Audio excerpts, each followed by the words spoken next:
Ancelotti sera jugé le 2 avril par la justice espagnole. Après la demi-finale retour de la Coupe du Roi face à la Real Sociedad, Carlo Ancelotti aura rendez-vous avec la justice espagnole. Le rendez-vous a été pris entre la justice espagnole et Carlo Ancelotti, ce sera le mercredi 2 avril prochain au lendemain du match de Coupe du Roi entre le Real Madrid et la Real Sociedad, match qui enverra l'une des deux équipes en finale. Quant à l'entraîneur du Real Madrid, le parquet requiert 4 ans et 9 mois de prison pour avoir supposément fraudé plus d'1 million d'euros entre 2014 et 2015, époque où il était déjà à la tête de la Maison-Blanche. Selon l'accusation, Carlo Ancelotti aurait utilisé un réseau de fiducies et des sociétés interposées pour occulter des revenus liés à l'exploitation de ses droits d'image, évitant ainsi de devoir payer des impôts sur ses revenus. En 2014, on lui impute 386,381 millions d'euros d'évasion fiscale et en 2015, 675,718 millions d'euros. Le parquet espagnol soutient que Carlo Ancelotti, qui résidait en Espagne et recevait des revenus de la part du Real Madrid, a cédé ses droits d'image à des entreprises sans réelles activités et domiciliées en dehors du pays avec pour objectif de cacher les bénéfices obtenus et ne pas remplir ses obligations fiscales. Le parquet requiert alors 4 ans et 9 mois de prison contre Carlo Ancelotti ainsi qu'une amende de 3,1 millions d'euros. L'entraîneur du Real risque-t-il d'aller en prison? Dans les faits, oui, puisqu'il décide d'aller au procès sans avoir trouvé d'accord préalable avec la justice espagnole. Il y a toutefois un précédent, Xavi Alonso. Le sans doute futur entraîneur du club était parvenu à obtenir un acquittement dans un procès similaire et si jamais Ancelotti ne l'emporte pas, il pourra toujours négocier avec le parquet pour mettre fin à la procédure. Si l'accord présenté par Carlo et sa défense est jugé acceptable par le parquet. En théorie, oui, puisqu'il fait face à une demande de peine de 4 ans et 9 mois de prison pour fraude fiscale. Cependant, en pratique, il est peu probable qu'il purge une peine derrière les barreaux. Possibilité d'un accord, la justice espagnole permet aux accusés de négocier un règlement avant ou même pendant le procès. S'il accepte de payer une amende conséquente et reconnaît les faits, il pourrait éviter la prison. Précédent de Xavi Alonso, l'ancien joueur du Real Madrid a été acquitté dans une affaire similaire, ce qui laisse une porte ouverte à la défense d'Ancelotti pour plaider son innocence avec succès. Peine de prison en Espagne. En Espagne, les peines inférieures à 2 ans sont généralement aménagées pour les primo-délinquants. Même si Ancelotti était condamné à une peine supérieure, il pourrait bénéficier d'un sursis ou d'un aménagement de peine en échange du remboursement de la somme due et du paiement d'une amende. Le risque existe, mais il est minime. Soit il obtient un acquittement comme Xavi Alonso, soit il trouve un accord financier avec la justice. Une incarcération effective serait une surprise, surtout pour une figure aussi médiatique. Carlo Ancelotti se retrouve dans une situation délicate avec la justice espagnole, accusé d'avoir dissimulé plus d'1 million d'euros au fisc entre 2014 et 2015. Le parquet réclame contre lui une peine de 4 ans et 9 mois de prison, ainsi qu'une amende de 3,1 millions d'euros. Cette accusation repose sur le fait qu'il aurait utilisé un réseau de fiducies et des sociétés écrans pour cacher les revenus générés par ses droits d'image, évitant ainsi de payer les impôts correspondants. Ce type d'affaire n'est pas une première en Espagne. Ces dernières années, plusieurs joueurs et entraîneurs ont été poursuivis pour des fraudes fiscales similaires, souvent liées à la gestion des droits d'image. Des stars comme Lionel Messi, Cristiano Ronaldo ou encore José Mourinho ont dû rendre des comptes à la justice espagnole pour des montages financiers jugés frauduleux. Un passage en prison est-il envisageable? Sur le papier, oui.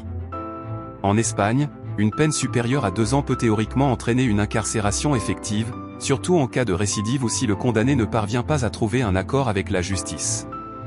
Ancelotti ayant décidé d'aller au procès sans accord préalable, il s'expose donc au risque d'une condamnation plus lourde.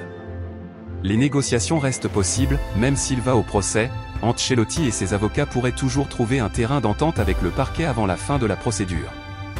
S'il accepte de verser une somme importante pour régulariser sa situation, la justice pourrait alléger sa peine. L'exemple de Xavi Alonso, l'ancien joueur et probable futur entraîneur du Bayern Munich a été poursuivi pour une affaire similaire mais a finalement été acquitté après plusieurs années de bataille judiciaire. Si la défense d'Ancelotti parvient à prouver qu'il n'était pas directement responsable du montage financier incriminé, il pourrait espérer une issue similaire. L'aménagement des peines en Espagne, en règle générale, les peines de prison inférieures à 2 ans sont aménageables pour les personnes sans antécédents judiciaires. Même si Ancelotti était condamné à une peine légèrement supérieure, il pourrait négocier un sursis ou une alternative, comme une amende plus lourde ou des travaux d'intérêt général. 2. Quel scénario est le plus probable? 3 issues principales sont envisageables pour Carlo Ancelotti. Un acquittement, s'il parvient à démontrer qu'il n'a pas sciemment orchestré la fraude ou que les montages financiers étaient légaux, il pourrait sortir totalement blanchi, comme ce fut le cas pour Xabi Alonso. Un accord avec la justice, s'il accepte de reconnaître une partie des faits et de payer une amende, la justice espagnole pourrait alléger ou suspendre sa peine de prison. C'est une solution souvent privilégiée par les personnalités poursuivies pour fraude fiscale. Une condamnation avec une peine aménagée, dans le pire des cas, s'il est reconnu coupable, il pourrait écoper d'une peine de prison ferme. Toutefois, en raison des règles espagnoles, il est très probable qu'elle soit aménagée, ce qui lui permettrait d'éviter la détention. Si la menace d'une condamnation plane bien au-dessus de Carlo Ancelotti, une incarcération réelle semble hautement improbable. La justice espagnole privilégie généralement les sanctions financières dans ce type de dossier, et Ancelotti dispose encore de plusieurs options pour éviter la prison. Tout dépendra de la solidité de sa défense et de sa capacité à trouver un accord avec le parquet. Carlo Ancelotti face à la justice espagnole, un réel risque de prison.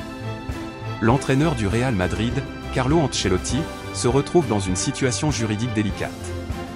Le technicien italien doit comparaître devant la justice espagnole le 2 avril 2025, au lendemain de la demi-finale retour de la Coupe du Roi face à la Real Sociedad. Le parquet espagnol l'accuse d'avoir fraudé plus d'1 million d'euros entre 2014 et 2015, lorsqu'il dirigeait déjà le club madrilène. Il aurait utilisé un montage financier complexe, impliquant des sociétés domiciliées à l'étranger, afin d'éviter de payer l'impôt sur ses revenus liés à l'exploitation de ses droits d'image. Pour ces faits, le ministère public requiert 4 ans et 9 mois de prison, en plus d'une amende de 3,1 millions d'euros. Une telle demande de peine soulève une question cruciale, Ancelotti risque-t-il réellement de purger une peine de prison? Pourquoi Carlo Ancelotti est-il poursuivi? Le cœur de l'accusation repose sur la gestion des droits d'image de l'entraîneur. Selon le parquet, Ancelotti aurait volontairement transféré ses droits d'image à des entreprises écrans domiciliées hors d'Espagne, sans réelle activité, dans le but de cacher ses revenus aux autorités fiscales espagnoles. D'après les chiffres avancés par l'accusation. En 2014, il aurait soustrait 386 381 € au fisc espagnol. En 2015, ce montant s'élèverait à 675 718 €. En tout, la somme atteindrait donc plus des 1 million d'euros de fraude fiscale. Ce type de schéma est similaire à ceux ayant valu des poursuites à plusieurs stars du football en Espagne. Même si l'actuel entraîneur du Real Madrid est poursuivi par la justice et risque une peine de près de 5 ans de prison, plusieurs scénarios sont envisageables. 1. L'acquittement, l'exemple de Xabi Alonso. L'un des précédents les plus marquants est celui de Xabi Alonso, ancien joueur du Real Madrid et probable futur entraîneur du Bayern Munich.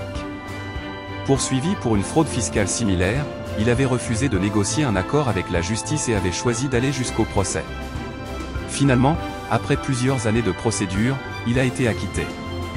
Si la défense d'Ancelotti parvient à démontrer qu'il n'a pas sciemment orchestré la fraude ou que le montage financier incriminé était en réalité légal, il pourrait lui aussi éviter toute condamnation. 2. Un accord avec la justice pour éviter la prison.